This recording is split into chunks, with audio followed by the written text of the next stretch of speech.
Hello and welcome to the September 2019 layout update for the Trent Valley Railway. In this update we'll look at the wiring of the main fiddle yard. I need to now go across all those dropper wires that are all in a row from right to left, which are coming down from the fiddle yard. We'll look at testing the points.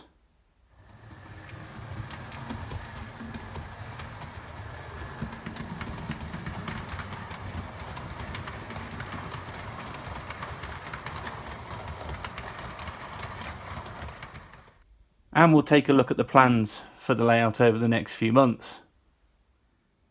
And then it will transfer into a much thicker piece of cork. So you'll see the difference here between the two pieces of cork that I'm using. First of all, I want to say a huge thank you to all of the subscribers to this channel. My channel has now gone past 2,000 subscribers. Thank you to every one of you who likes and comments on the videos, and I hope you all enjoy continuing to watch the progress for the Trent Valley Railway. So we'll start this update by taking a look underneath the layout at the progress on the wiring for the main fiddle yard. I've started by adding in 2 red wires and 2 black wires into the terminal blocks. These are wires that were left over from the previous section that I was wiring up, and this is then the start before I need to now go across all those dropper wires that are all in a row from right to left, which are coming down from the fiddle yard, and put those into the terminal blocks. Now there is a choice. I could just leave them at the length that they are, because I've already stripped the end of the wire to go straight into a terminal block if that's the right length, but I want to make this as tidy as possible. And so what I now need to do is go in there and cut down those wires to the right length so that they are nice and tidy, strip off the end of the wire, and fill up each of those red and black terminal blocks. Once I've filled up those holes and gaps in the terminal blocks with the red and the black wires, next part will be to go beyond those terminal blocks, and you might be able to see just behind there are then some holes for some of the point motors that I need to put in, and the green wire which comes down for the polarity switch on the frog for each of the turnouts that are in the fiddle yard. So that's the next steps once I've wired up these red and black wires into the terminal blocks. I've completed the dropper wires coming down from the fiddle yard, all in a row from left to right, and they've all been cut down to size, and I've neatly finished it off into the terminal blocks for each of the negative and positive wires. I've left 1 or 2 gaps to put in a point motor feed from the other side, but all the rest of the dangling wires that sit behind the terminal blocks need to go into another strip for the next section. I've still got the polarity green wires which come down from the frogs of the points, and those will then be fed into separate little blocks for the point motors to switch the polarity of the frog dependent upon which route is being set. Beyond the terminal blocks there are also some point motors which need installing, which we'll have a look at the progress of that next in this layout update. I've made progress on fitting 2 of the 8 point motors for the fiddle yard. The reason I've done these 2 point motors first is that I had spare gaps in the terminal block, as I've just mentioned, for the one on the top left hand corner of the screen here, and that meant that I could feed in the positive and the negative feed from the point motor, which then switches the polarity of the frog on the fiddle yard. I've then added a small terminal block with 2 holes in there for the polarity switch, which is the green wire, and I've then chopped these down and tidied the wires up. The blue, brown and orange wires will then in the future go to the DCC point decoders, which will then be fed off a separate wiring system. So that's 2 out of 8. I'll now progress on to getting the other 6 in position, and then put some more terminal blocks further down and get all that wired up as well. As I've continued fitting the point motors at this end of the fiddle yard, I've come across a problem with fitting the next 2, and this is because they were too close together. And these are the point motors that I am putting in. If I focus that in on that, which are the seat point motors, and you'll see that compared to the actual pin and the throw for the point, the actual base for the seat point motor is quite long. And what this meant is that where I previously had these 2 set of points next to each other, inserting the point motor underneath the layout meant that I had a clash between this point and this point. So I've taken this one up, already filled the gap, glued a bit of the sort of cork back into the hole previously, and I'm then going to have to now put the point motor there and put a small piece of track back in so that the point motors don't clash on the board underneath. I've made the changes needed to get the point motor in for this one here because it was previously clashing across there. I've added a very small section of track into here, and then I've also then cut down the length of the fiddle yard sidings on the left, but that hasn't impacted on the rolling stock that I need to put in those fiddle yard sidings.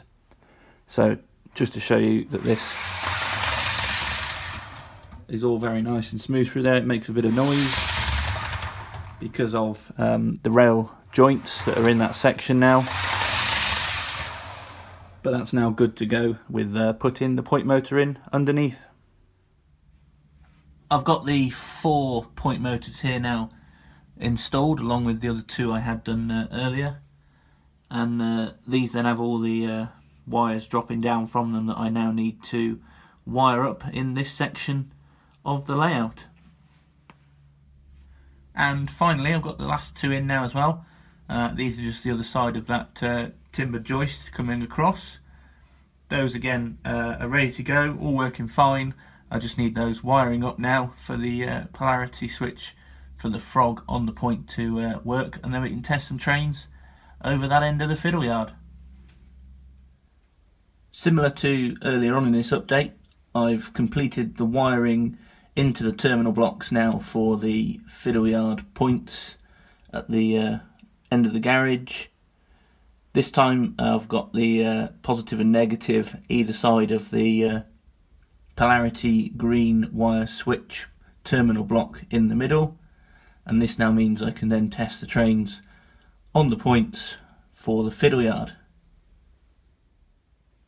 Now that I've wired up the point motors and then wired in the frog switch for the polarity on which way the point is obviously facing and which line the route needs to take, I'll now test some trains over these points to make sure that I've got no dead sections, and that when it does throw the switch on the point, the power is as required to the frog for the route into the fiddle yard.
The far line on the fiddle yard looks to be working okay. So does the centre line into some of the middle roads, and I'll now finally test the line at the very front here next to the TPE class 68.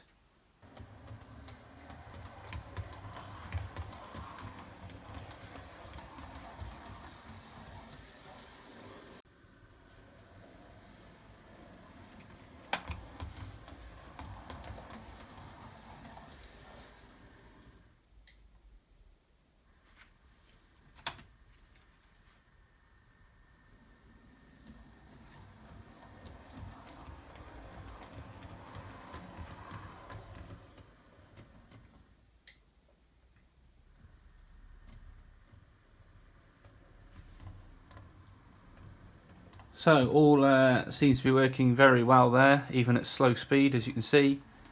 So it's time to move on to the next bit around the corner from this section of the layout. Moving on from wiring up and completing the fiddle yard and the points.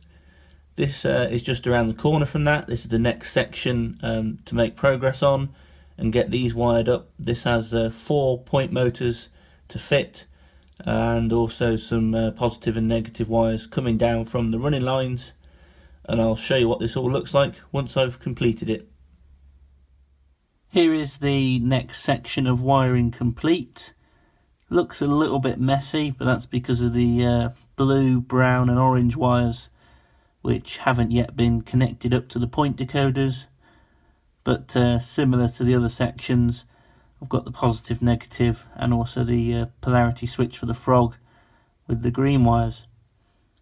So with this section now done and also the point motors in, it's time to test this bit and get some trains running up and down on the Trent Valley Railway, through the fiddle yard and across this section of the layout as well.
Over the past few months I've now completed the fiddle yard, and the trains here are ready to be tested on the running lines around the whole of the layout, but I haven't quite got round to that yet, which I'll explain in a minute.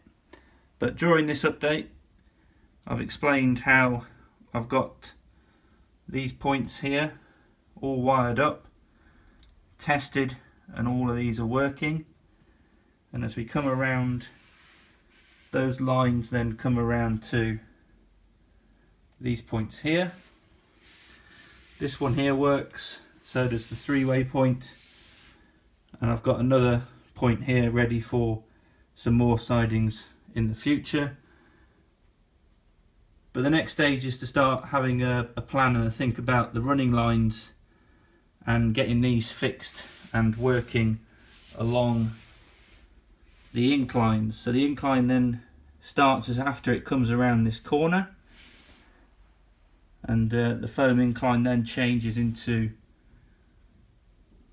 the wooden boards, and then there's a view towards the incline at the other end of the garage, and the incline in this direction will have the 2 tracks going on it, up and down, and then there'll be the same behind that as well